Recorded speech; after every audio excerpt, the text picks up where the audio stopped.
Today we are going to have our second lesson on pitch, and specifically we are still naming note values on a treble clef staff. Our first lesson we learned about the staff, and we also learned about the meaning of the word pitch, and we went ahead and we drew the staff, and we said that we are only able to place sounds or pitches on staff.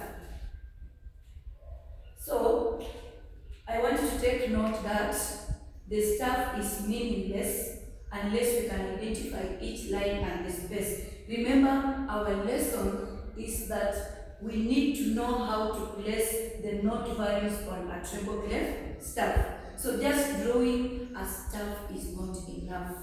We need to know that we should also be able to name the lines and the space. And so, if you're not able to name the lines and the space on the staff, then the staff becomes meaningless. And so, how do we name the lines and the spaces on our staff? We say the lines and the spaces are named according to the first 7 letters of the alphabet. That is A, B, C, D, E, F, and G. And they must always be written in capital letter or uppercase. Now, naming becomes possible only after placing a sign called a clef on the staff. Or we can now say the staff has more meaning when we place a clef on it. And that is why today we want to learn about the clef. Are we together? A clef is a sign that is placed at the beginning of the staff to help name the notes of the lines and spaces on a staff. A clef is a sign that is placed at the beginning of the staff to help name the notes on the lines and spaces on a staff. There are different types of clefs, but the most common ones are the treble clef and the bass clef. For example, in junior school, we only get to learn about treble clef and bass clef, and because today's lesson is grade 7 lesson on pitch, they learn about the treble clef. So what is a treble clef? The treble clef is also called the G clef. In other words, if you cannot use the word treble clef, you will use the word G clef. And why do we call it G clef? We call it G clef because it helps to establish the line G on a staff. We can see from here, this is an example of a treble clef on a staff. And as you have seen here, I'm writing that this is line G. We shall get to understand more during our next lesson. Today we shall focus on just knowing what a treble clef staff is and be able to draw the treble clef staff. So a treble clef, we have said that the treble clef is also called the G clef. It establishes line G as I have shown there, and which is the second line counting from the bottom of the staff, as you can see. Yesterday we said that we name the lines and the spaces of a staff when we come from the bottom, because we know that pitch comes from being low and it increases until it is high. That is why when we are naming, we start from the bottom as we go up. So this is what we call a treble clef or the G clef. This is how it looks.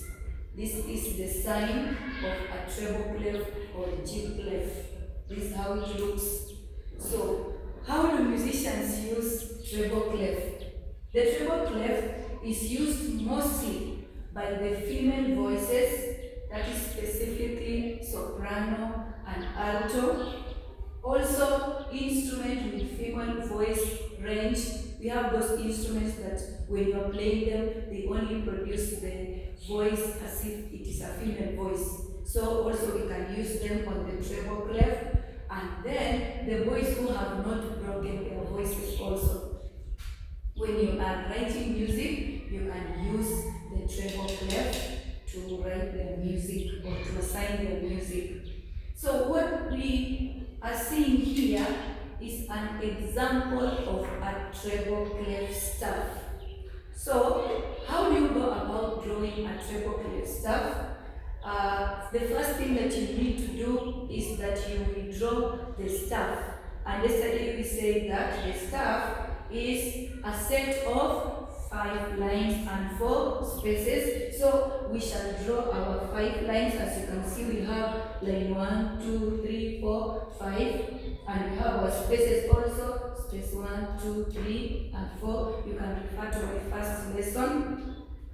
And then now we want to place the treble clef or G clef on our staff. What happens is that after drawing your staff, you will come and count line 1 and then line 2. You will start drawing your treble clef from line 2. So you will come here and draw, and then this must meet with line 1, as you can see. And then you go up again, and then you are coming back again. The second line should meet at line 4, as you have seen here. And then now you come and finish by extending it down. So what I have drawn here is what we call the treble clef staff. Thank you so much.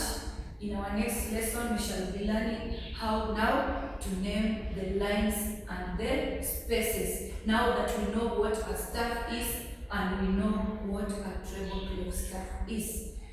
Assignment for today, you can try drawing the staff, and then after drawing the staff, try and put the treble clef sign there. Just follow the instructions as I have done earlier. Thank you so much.